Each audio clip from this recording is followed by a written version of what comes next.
Hello, everyone. My name is Aksel Engebakken. I'm a tech analyst with ABG.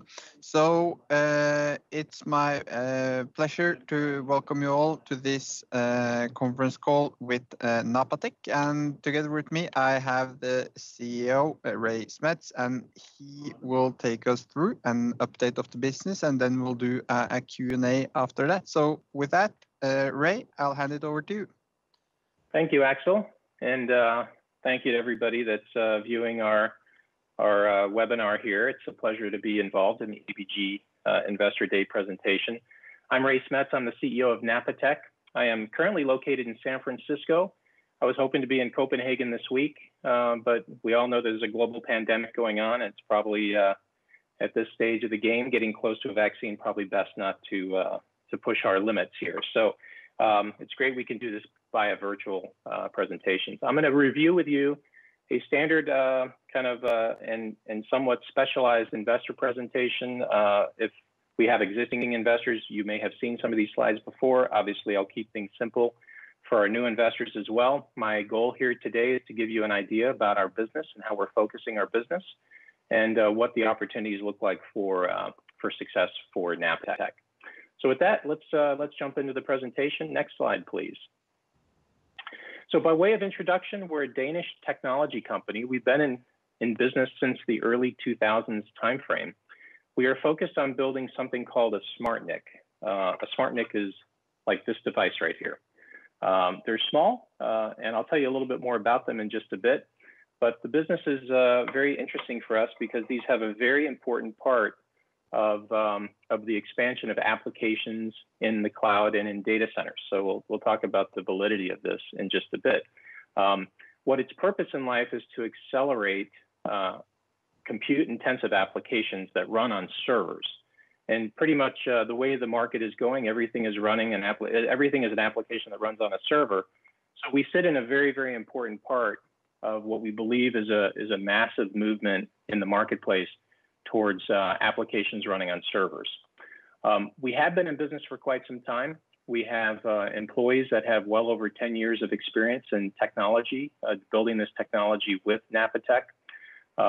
In Copenhagen, we have a center of excellence around building software running on a specialized compute chip in here on the smart NIC called an FPGA. It's not easy to build this software. It takes a lot of expertise. It takes a lot of time, and we consider that to be a pretty important barrier to entry. That, along with some protections that we have with our technology in patents and patents pending, we believe that this technology has kind of a high barrier to entry, and we don't see the possibility of competitors jumping into this market very, very quickly with great success. So we think we're a little bit ahead of where our competition might be. The other thing that's rather interesting about this solution is it's really about the software that runs on the hardware, and we've been able to maintain very high gross margins in our business. I think you'll see that as we get into a little bit of the financials, but it's a highly leverageable business model. We're cash flow positive, we are profitable, and we also maintain very high gross margins, and that's kind of a unique thing about our business we'll talk a little bit more about. We are in a large and growing market. We can't serve 100% of the $2.3 billion programmable NIC market, but we're working to address as much of that market as possible and get as much growth out of that market as possible. And you can see on this slide that we address the needs of many different, very well-known brands globally. We're very proud of our customer list, and we do business with these customers on a regular basis, which I'll also share with you in just a bit. Next slide, please.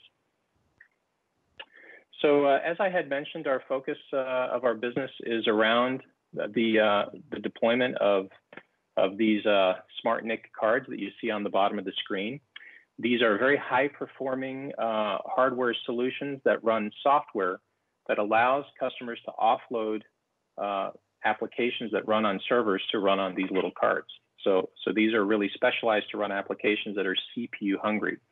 The benefit of our solution is to make sure that the server runs more effectively and provides better high availability of applications that runs on those servers. All of our R&D is developed in Denmark. Our sales organization is global. We have a few marketing people that span across the European and the American continents. And we believe that that's also a competitive advantage, that we don't outsource the development to other parties. All of our software that we develop, which is the core competency and the expertise of our business, is managed very, very effectively out of our Copenhagen development center. We do all of our contract manufacturing with a contract manufacturer based in the United States. We believe that is also an advantage. We can manage quality control and we can manage our cost structure very effectively using this specialized contract manufacturer, and we have a lot of scalability as we grow the business. And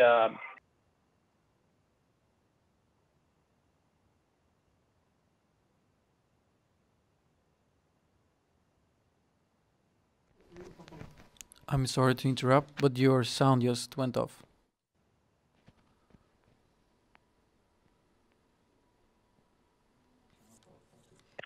All right, somehow we lost the audio there. Sorry about that. Hopefully it didn't lose too much of the audio there. But the secret to success here is the software that runs on this hardware solution. And we're able to maintain prices for different types of hardware solutions between about $1,500 per unit to well over $11,000 per unit, depending on the solution that we're providing. Next slide, please. Every quarter we report how we're doing in the marketplace. We talk about the different types of customers that we do business with. We have two types of customers across our customer set. We have customers that are OEM customers. These are customers that design our solution into their product line and offer that solution to their end user customers.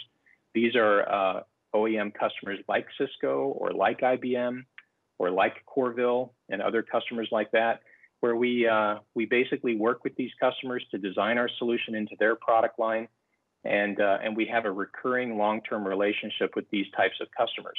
As you can see on the left-hand side of the bottom of the screen, these are the kinds of customers that buy products from us quarter over quarter. In fact, from the last quarterly IMS, these are the customers that purchased products from us every quarter over the last 3 quarters of the year. We also do business with end user customers. These are larger customers that deploy our solutions for particular projects, whether it's deploying certain types of open source applications or other initiatives that they need the horsepower within the server that our SmartNICs can provide. These end user customers can be quite large in size. Some customers are reflected here on this slide. Northrop Grumman, for example, in the Department of Defense space. Citibank or Bank of America, Morgan Stanley is often on this list as well in the financial space. We've had end user customer relationships with other financial and other companies such as Facebook, also Red Hat, and so many others in the end user market space. So the balance between those two types of customers is about 70 to 80% of our revenue comes from recurring relationships with OEM customers, and the other 20 to 30% of our revenue comes from end user customers buying the products that we offer on an as-needed basis. Next slide, please. So the problem is quite simple.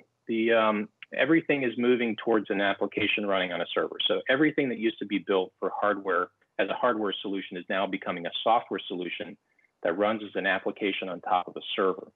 But the servers aren't getting any faster. They're not getting any more capable. The compute capability on the server basically is beginning to flatten out. And that's what we see on the black kind of arrow on this slide, that the standard compute platform is really becoming horizontally deployed.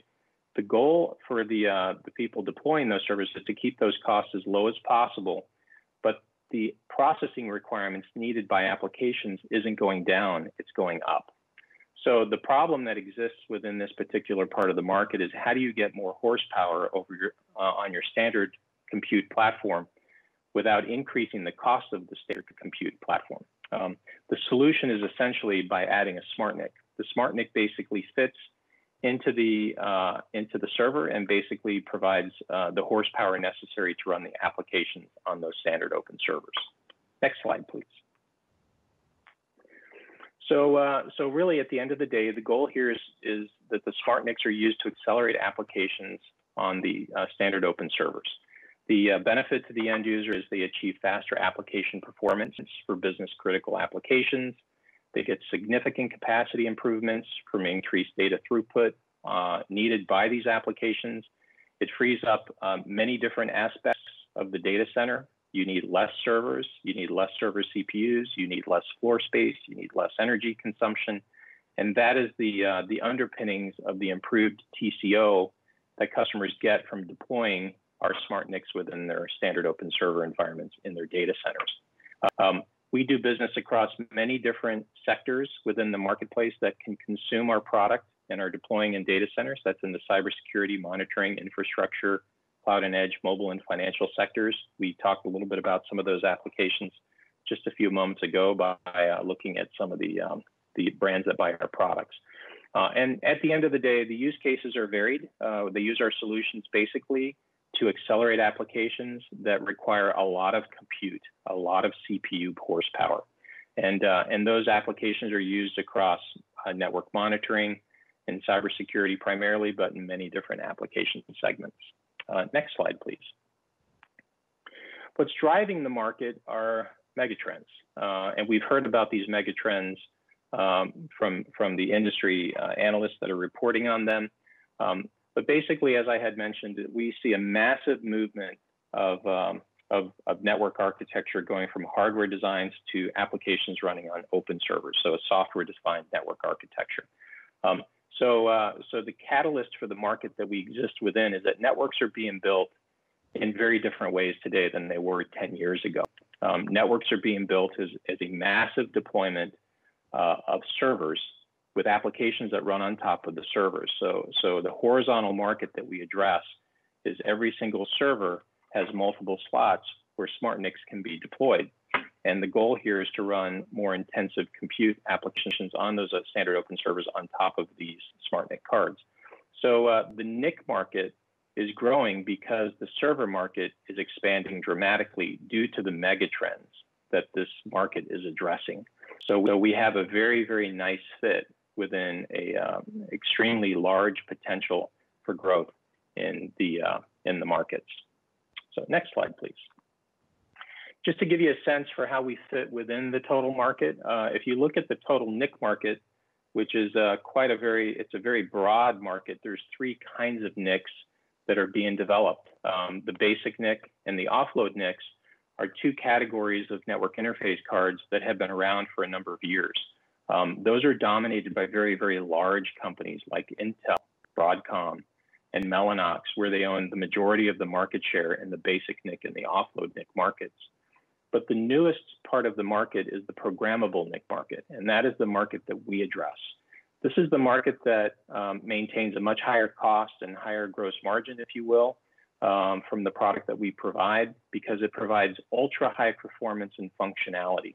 So we tend to sit at the very high end of this market where NICs are being deployed that have a specialized requirement for running applications much, much faster. Therefore, we can command a much higher price point for our NICs. And really the special, if you would say this kind of specialty that's being provided in the programmable NIC market is around the word programmable.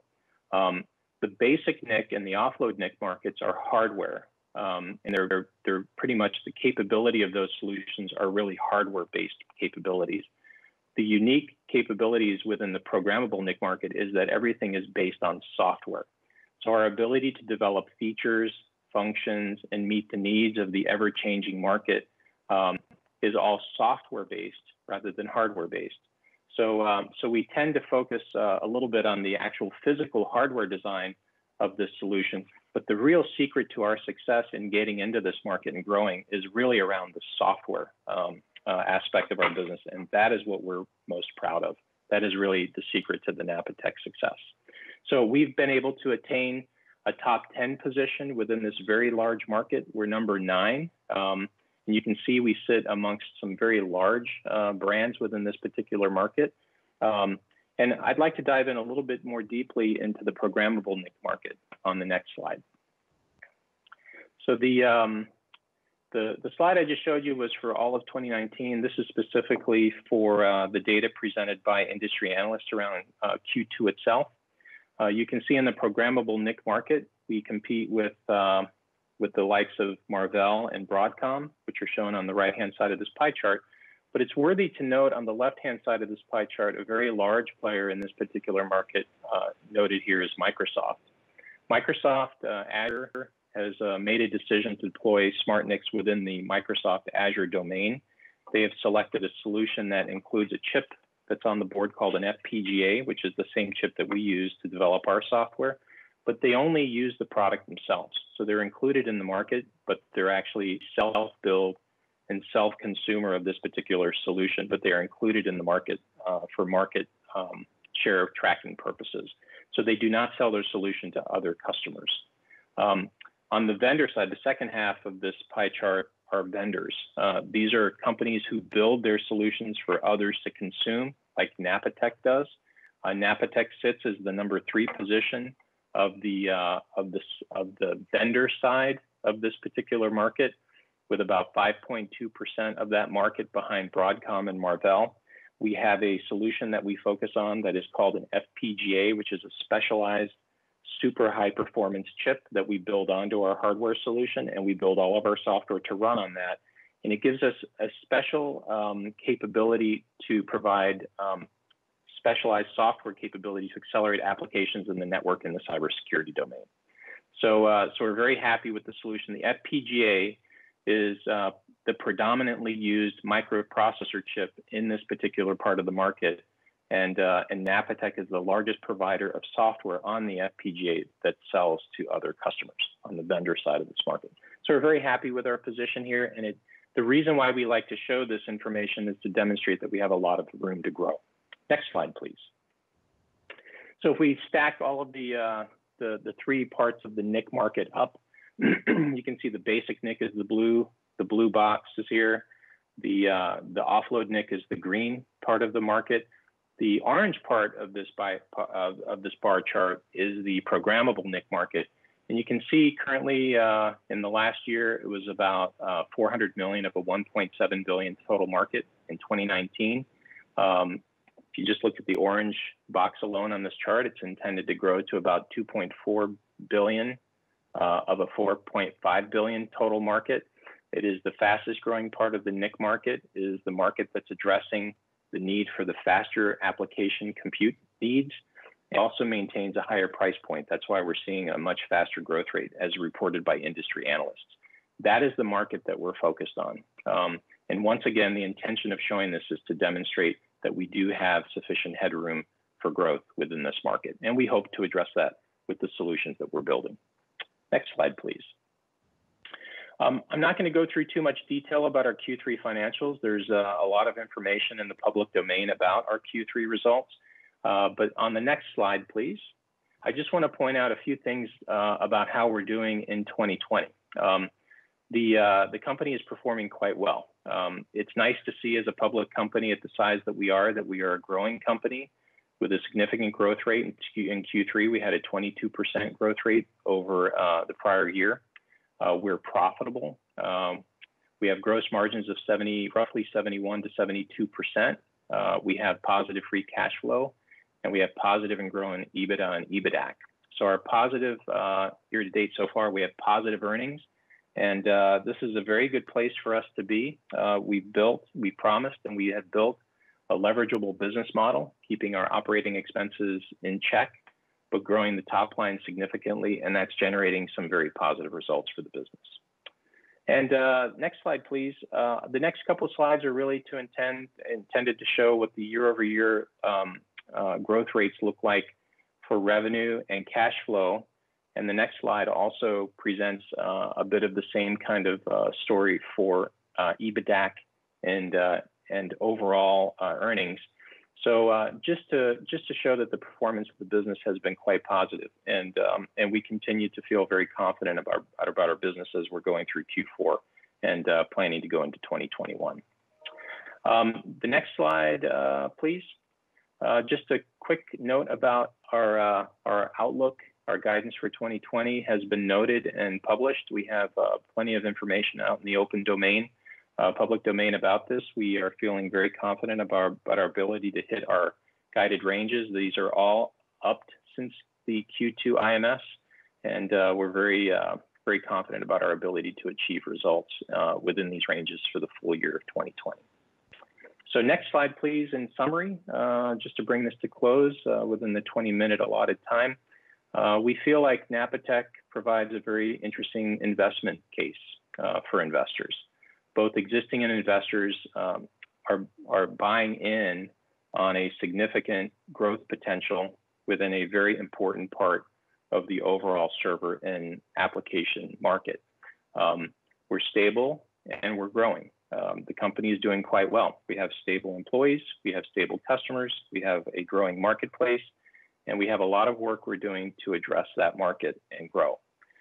We have positive revenue, positive cash flow, and positive earnings, and our expectation is we're going to keep it that way. The market potential is exciting. We're participating in a very technical way in a very interesting marketplace that can attract revenue from many different sources and customers globally. It's not impossible to be impacted by things like COVID, but the good news, COVID has been more of a positive than a negative for a company like us, and we think we have very exciting market potential. We're a super innovative solution. It's all about the software, and we're winning some very important customers around the world. So with that, Axel, I'll turn it back over to you and see if there's any questions I can address. Yes, Ray, thank you so much for that presentation of the business. It was very insightful. So a few questions. So you have an extremely impressive customer list, just looking at the logos that you deliver products to. And you have products with an ASP of $1,000 and above, but still you're quite a small company with about 200 million Danish kroner in sales this year. So I'm just wondering about sort of the sales potential to existing customers over the coming years. Do you expect to see higher sales to existing customers, or are you sort of dependent on winning new logos? Because from my point of view, it looks like the potential based on the customer base you have in place seems to be really large. Can you talk about that, please? Yeah, sure. It's a very good question, and you're right. That's we expect our existing customers to grow within their respective marketplaces. We don't run their channels to the market. We don't actually have a lot of intimacy with their end user marketplace. We're obviously building technology that gives them the potential to be more competitive within their respective markets. But based on our expectations within those respective markets, our strategy for growth really comes from two primary sources of growth. Existing customers, which we have a very close and intimate relationship with, which obviously delivers a lot of revenue to our business currently, to enrich the product line within those respective customers so that they can address their market more effectively. So every single OEM relationship we have, which is a rather intimate recurring relationship, we always look to do what we call land and expand. We land into one particular design win, and these companies tend to be quite large. We look for other ways to expand our position within their respective product lines. And once a company selects a SmartNIC, like Napatech SmartNIC, it's easier for them to select Napatech again. So we look to expand our position. But we don't just rely on our existing customers to grow. Of course, we're looking to expand our customer relationships beyond our existing customer base and add new customers to the list. The way we get new customers is through either direct sales or channel relationships that attract new end user customers and OEM customers. We are constantly building new designs for new customers to get new OEM customers, as well as sell solutions to end user customers, so we can grow our revenue by adding new customers as well. And just one other point to note, we're not selling the same product and hoping for success. We're actually expanding our product line. So our initial product line that we've been building over the last 10 or 15 years is what we call a packet capture product line. It sounds very technical in nature, but we've expanded the packet capture product line to go into 2 new areas of the market, so we can address a bigger piece of the pie. We feel very confident about our early success there, and we're hoping that will add to the growth vector for us over the next couple of years.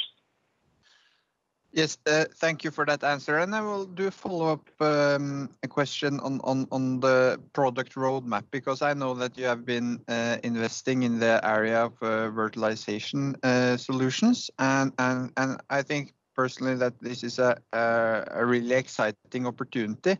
And could you talk about sort of the timeline there? Could we expect some additional sort of positive contribution from that maybe during 2021, or is it longer time down the road, or could you give an update there? Sure. We embarked on a new development initiative around 2 new product areas approaching about 2 years ago. We announced these intensive development efforts in Q4 of 2018, and this was an important direction for us because it takes a while for customers to actually consume new products like the SmartNIC. They have to design it into their solution. So we embarked on the development of 2 new areas of development, as Axel mentioned. One of them is in the virtualization domain. The virtualization solution, case in point, is intended to sell into larger scale network deployments where all of networks are being virtualized, moving from hardware architectures to software architectures. And when you virtualize network architectures, there's a role for a SmartNIC. The role that we have chosen to play in that space is to accelerate the switching components within these new virtualized network infrastructure deployments. And as you know, this part of the market tends to move very slowly initially, and then moves very aggressively once all the standards are set and all of the architectures are cast in stone. And we're playing at the right time to address that market so that we can get growth in the long term. So we feel pretty good about the fact that we're in a couple of labs. We are currently working with some key customers. We would fully expect that those revenues would be beginning to emerge in the 2021 timeframe. Okay, and I will sum up then the 2 former questions with one final question, because you seem to be positioned in a market where there are some exciting trends and catalysts emerging, which you touched upon, 5G, for example. You seem to have a product roadmap that will expand your product portfolio to existing customers. And you seem to already have a very good platform to sell your future solutions with the OEM base and customer relationships as well. So despite the fact that you have delivered solid financial performance year to date, when we look down sort of the road, it seems like the opportunity will be even better for the next few years. Does that mean that we could expect sort of financial growth to accelerate from the current level? What do you think about that? Yeah, it's of course our expectations are that we'll see accelerated growth. We have published our aspirational growth model. We did this about a year ago. We intend to update that after we finish Q4, and we have a full year to review and cast our next 3-year aspirational growth model on. Our last growth aspirations demonstrated that over a 3-year period of time, we would see 20 to 30% growth in revenue. But we would maintain only about a 10% growth in operating expenses, and that our gross margins would be manageable and maintained at the 70% range, or maybe even slightly better than that, even over the 3-year period. So we feel pretty confident that the investments that we're making in the different areas of the marketplace in what is a growing market, growing much faster, by the way, than 20 to 30%, but we're addressing a part of that market that we believe that Napatech can address using our channels to the market, using the technology that we have to become relevant within that market. We currently have aspirations to do better than that, but we have to establish a realistic point of view on that. So we think 20–30% growth in revenue, 10% growth in OpEx, maintaining a profitable posture in the marketplace, and maintaining high gross margins is a realistic expectation for this business.